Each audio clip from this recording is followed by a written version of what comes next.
आज हम कर रहे हैं संस्कृत आमोदनी कक्षा 6 का सप्तदशः पाठः एहि व्यायामं कुर्मः का अभ्यास। प्रश्न नंबर 1, स्मरणं कृत। सबसे पहले इसमें हमें सिर्फ और सिर्फ लर्न करना है। वो कैसे लर्न करने हैं ये हम आज देखते हैं।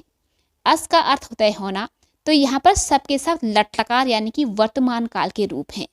तो क्या होता है ना कि इसके एंड में जिसे कि प्रत्यय बोला जाता है वो उसकी कुछ पहचान होती है। जैसे इसमें ती लगता है, इसमें तहा, इसमें अंति, इसमें सी, इसमें विसर्ग लगता है थहा, इसमें विसर्ग नहीं, इसमें मी, इसमें स्वहा, इसमें स्महा।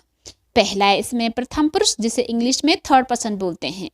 इसके क्या रूप बनते हैं आइए हम देखते हैं। अस्ति स्तः सन्ति मीन्स है, दोनों हैं, बहुत सारे हैं। अब है मध्यम पुरुष जिसे इंग्लिश में सेकंड पर्सन बोलते हैं। असि स्था स्था, असि मीन्स कि तुम हो, तुम दोनों हो, तुम सब हो।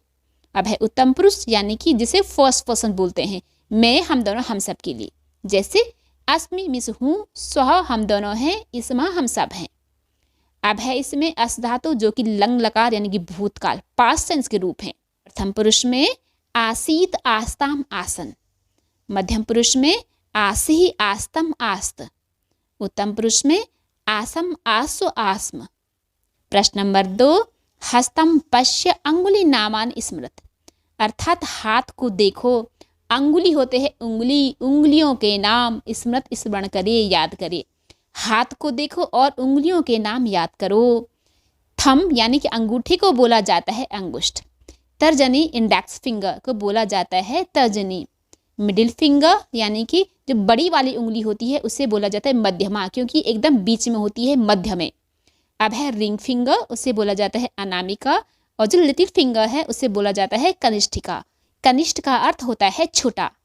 प्रश्न नंबर 3, हस्त मुद्रायाः उपरि अंगुली नामानि लिखत, अर्थात हाथों की मुद्रा के ऊपर उंगलियों के नाम लिखिए। तो हमें ये देखना है ना, जो ये मुद्रा है तो ये ज्ञान मुद्रा है। ज्ञान मुद्रा जो है कौन कौन सी फिंगर से मिलकर बनी है, उन फिंगर के नाम हमें यहाँ पर लिखना है। यहाँ पर हिंदी में भी है, इसका जस्ट ट्रांसलेशन है ये।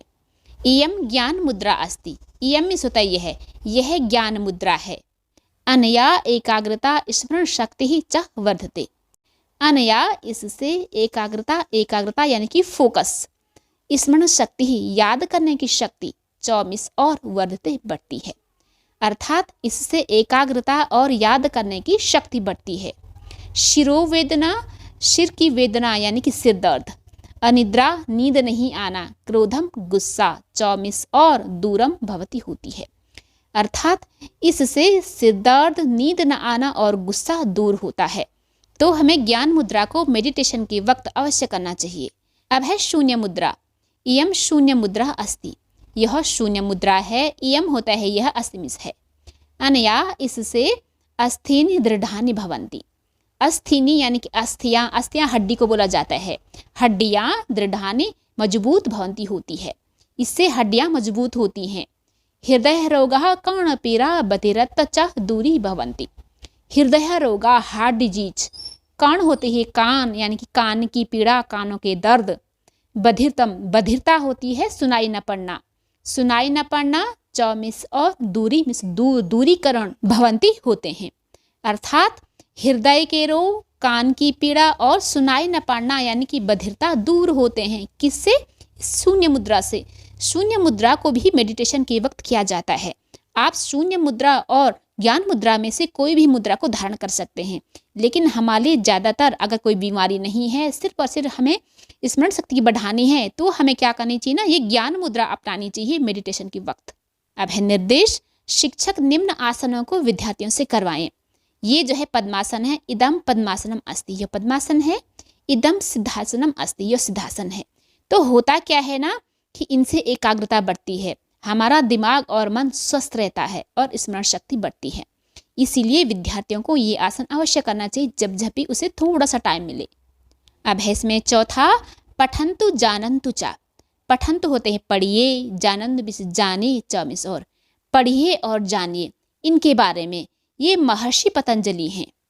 अयम महर्षि पतंजलि अस्ति, अयम होता है यह महर्षि, यहाँ पर है महाप्रश ऋषि, महान ऋषि। पतंजलि अस्ति, यह महान ऋषि पतंजलि हैं।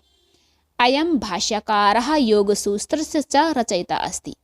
अयम होता है यह, महाभाष्यकारः महान भाष्यकार, महान साहित्यकार, योग सूत्रस्य योग सूत्र के च मिस और रचयिता निर्माणकर्ता अस्ति मिस है, अर्थात यह महान साहित्यकार और योग सूत्र के रचयिता हैं। अब है अयम व्याकरण शास्त्रे पारंगतः आसीत।